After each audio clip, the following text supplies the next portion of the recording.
जायखिजाया बियो बिजालिमोन नालाय बिजालियाव माने बे गाव रायलायनाया बिनि नाम्बार गावनि नाम्बारमोन आरो बे गावनिजोंसो रं नाम्बारमोन खिन्थु बे बिजालि गेदेरनो होबाय आरो गावनि नाम्बारखौ ओमफ्राय बेहाबोथ' गथ' दङ गथाय दङ फिसायाथ' न'आव थाया हाजोआव मावहैयो खामानि दामानि न'आव थायासेबाबो जानो गैयि न'खर दा बे माने गावनो होनाय नाम्बारखौ बेनो होनानै बे बोथ्रोदनाय जाबाय आरो लांनाय जाबाय आरो सिगाङावबो बियो बिनि गावनि बिमादै असेखौनो हाजोआव फाननानै जादों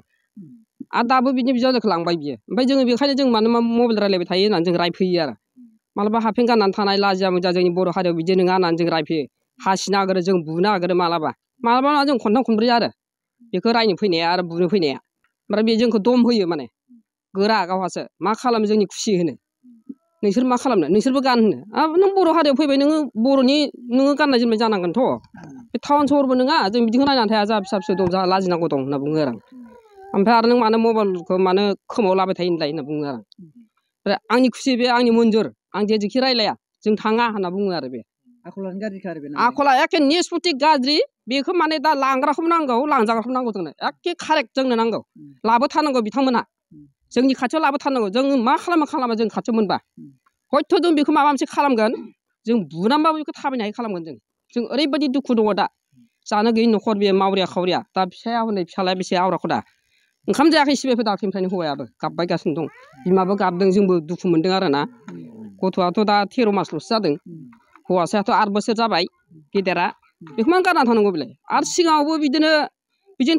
थाङो जाखाबाय बेनो खालामदों बेखौ बे फैनायनिफ्रायसो खालामदों बे बेंगुलियानो खालामदों निस्सय बेनो 1 नम्बर मानसि ट्रान्सफार खालामग्रा बायदिसो जाना दं आरो बे मानसि फानग्राखा ट्रान्सफार खालामग्रा बे माराथ' गाज्रि बेखौ गाज्रि होननानै बेखौ गोख्रैनो बेखौ थांखि लानांगौ दा जोंनि बर' हारिया आइ आफाफ्रा गिदिर गोलावफ्रा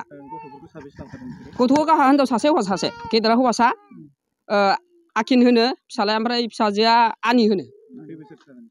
बियो जानदै बे हाजोआव जन्म गोजा दे सनाफोर आं बेखौ बैसोखौ मिथियालाय दे जोंनि माखासे माहारियारि आफादखौ मा खावलायहरनो सानगोन बेफोरबायदिनि सायाव बिसिनि सायाव जोंनि माहारि माखासेफ्रा फैनायनि लाबोनांगौ गुथै रायजोफ्रानो गासिबो जोंनि गामिनि आइ आफाफ्राबो होनदों लाबोनांगौ लांग्राखौबो नांगौ थांग्राखौबो नांगौ निस्सय न'सिम सौफैनांगौ आरो बिसोरो बुद्रुबोनांगौ बिसोरखौ जेरैबाबो थांखि लानांगोन जे न'सिम सौफैनायनि बेब'स्थाखौ खालामनांगोन गोजोनथाव खौरां बाजाज बाइक लानो गोसो गुदुं सुबुंफोरनि थाखाय क'क्राझार नोगोराव थानाय दावहारु अट' एजेन्सिया फैगौ 16, 17, 18 आरो 19 नभेम्बरसिम दिवाली धमाका अफार्स आरो लोगोसे मेगा लन काम एक्सचेन्ज मेला होगासिनो दं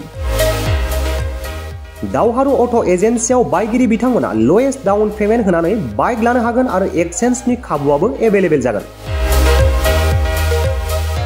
नोंथांमोना क'क्राझार नोगोराव थानाय दावहारु अट' एजेन्सि श'रुमजों लोगोसे कारिगाव फेस्टिभ आउटलेट दतमा फेस्टिभ आउटलेट आरो भटगाव फेस्टिभ आउटलेट ब्रान्च श'रुमावबो होबाय थानाय दिवाली धमाका अफार्स आरो लोगोसे मेगा लन काम एक्सचेन्ज मेलायाव फैनानै नोंथांनि लुबैनाय बाजाजनि बाइकफोरखौ गोसोबादि लाफैनो हागोन बाजाजनि बाइक सालायनो मोजां मोनग्रा रायजो राजाफोरनि थाखाय दावहारु अट' एजेन्सि श'रुमा लोगोसे मोजां अफारफोरबो लाबोदों बेफोरनो जाबाय फ्री एसर्ट gift free seat cover 5 litre petrol free गंनै हेलमेट फ्री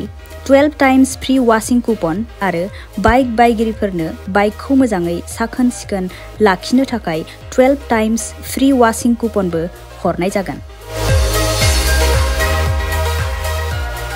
आबुङै मिथिना लाबावनो थाखाय 6000399187 8822018193 जानबुं नम्बराव खौरां लाहरनो हागोन